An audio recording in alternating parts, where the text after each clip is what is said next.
59 ಮಂದಿ ಕರ್ನಾಟಕ ರಾಜ್ಯದವರು.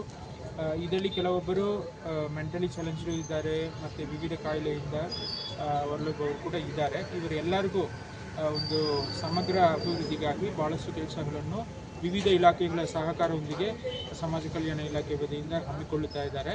ಸೊ ಇದ್ರ ಬಗ್ಗೆ ಹೇಗೆ ನಾವು ಮುಂದಿನ ಕ್ರಮ ಕೈಗೊಳ್ಳೋದ್ರ ಬಗ್ಗೆ ಇವತ್ತು ಮೀಟಿಂಗ್ ಆಯಿತು. ಅದೇ ರೀತಿ ಭಿಕ್ಷಾಟನೆ ಮಾಡುವವರ ಒಂದು ಸೌಲಭ್ಯಗಳು ಏನು ಕೊಡಬೇಕು, ಅವರಿಗೆ ಹೇಗೆ ರಿಹ್ಯಾಬಿಲಿಟೇಷನ್ ಮಾಡಬೇಕು, ಬೇರೆ ಹೇಗೆ ಎಂಪ್ಲಾಯ್ಮೆಂಟ್ ಆಪರ್ಚುನಿಟೀಸ್ ಕೊಡಬೇಕು ಎಂಬುದ್ರ ಬಗ್ಗೆ ಕೂಡ ಇವತ್ತು ಚರ್ಚೆ ಆಯಿತು. ಇದ್ರ ಬಗ್ಗೆ ಅರಿವು ಮೂಡಿಸೋಕ್ಕೆ ವಿಜಯಪುರ ಹಾಗೂ ಬಾಗಲಕೋಟೆ 2 ಜಿಲ್ಲೆಗಳಿಗೆ ಈಗಾಗಲೇ ತಿಳುವಳಿಕೆ ವಾಹನವನ್ನು ಕೂಡ ನಾವು ಚಾಲನೆ ಮಾಡಿದ್ದೀವಿ.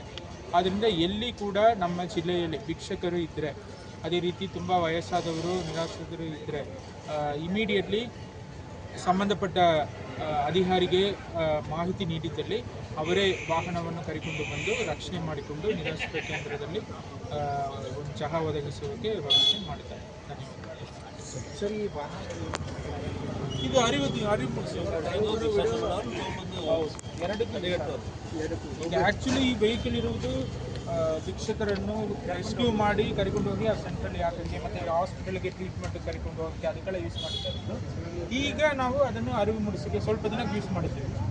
ಇದು ತುಂಬ ಹಳೆಯ ವೆಹಿಕಲ್ ಆಗುತ್ತೆ, ಒಳ್ಳೆಯ ರೀತಿಯಲ್ಲಿ ಅವರೆಲ್ಲ ರಿನೋವೇಟ್ ಮಾಡಿದ್ದಾರೆ, ಹೊಸ ವೆಹಿಕಲ್ ಥರ ಕಾಣ್ತದೆ. ಮತ್ತು ಒಂದು ವರ್ಷದಲ್ಲಿ ಎಷ್ಟು ಭಿಕ್ಷಕರು 50 ಭಿಕ್ಷಕರು